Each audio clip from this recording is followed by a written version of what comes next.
गणेश विसर्जन के मौके पर home minister Mahmood Ali, Telangana DGP Mahender Reddy, city police commissioner mister Anjani Kumar और मिनिस्टर तलसानी श्रीनिवास यादव ने हेलीकॉप्टर के जरिए हैदराबाद, टैंक बंड और दीगर इलाकों का दौरा किया।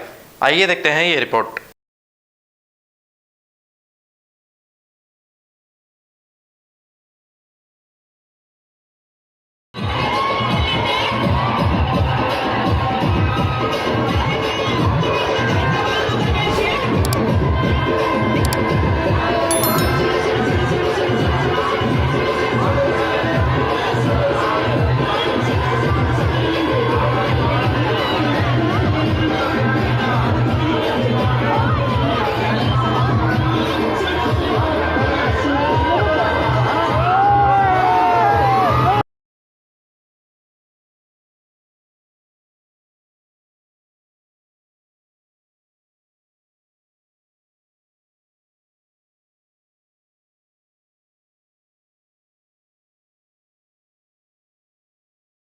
जर्मनटन हॉस्पिटल ऑर्थोपेडिक से मुतालिक हर मरीज यहाँ शिफायाब। बैनुल-अक़वामी शोहरत याफ्ता और इनाम याफ्ता doctor Mir Jawad Zar Khan, senior orthopaedic surgeon, advance operation theatre, ICU, digital x-ray, laboratory, physiotherapy, pharmacy, sharing और प्राइवेट रूम्स, लेडी डॉक्टर्स और डॉक्टर अर्जुमन सुल्ताना गायनेकोलॉजिस्ट की खिदमात हासिल। वाजबी फीस और मुकम्मल सहूलियात से हजारों मुतमईन। एम्बुलेंस से आरास्ता Germanten orthopaedic hospital, pillar number 150, Attapur, Hyderabad. अस्सलाम वालेकुम नाजरीन, आपसे ये गुजारिश है, अगर अब तक आप हमारे चैनल को सब्सक्राइब नहीं करे हैं तो सबसे पहले सब्सक्राइब कर दीजिए, फिर इसके बाद बेल आइकन बटन को दबा दीजिए, तो आपको हमारी आने वाली हर वो अपडेट सबसे पहले आपको मिल जाएगी। और लाइक और शेयर करना ना भूलें।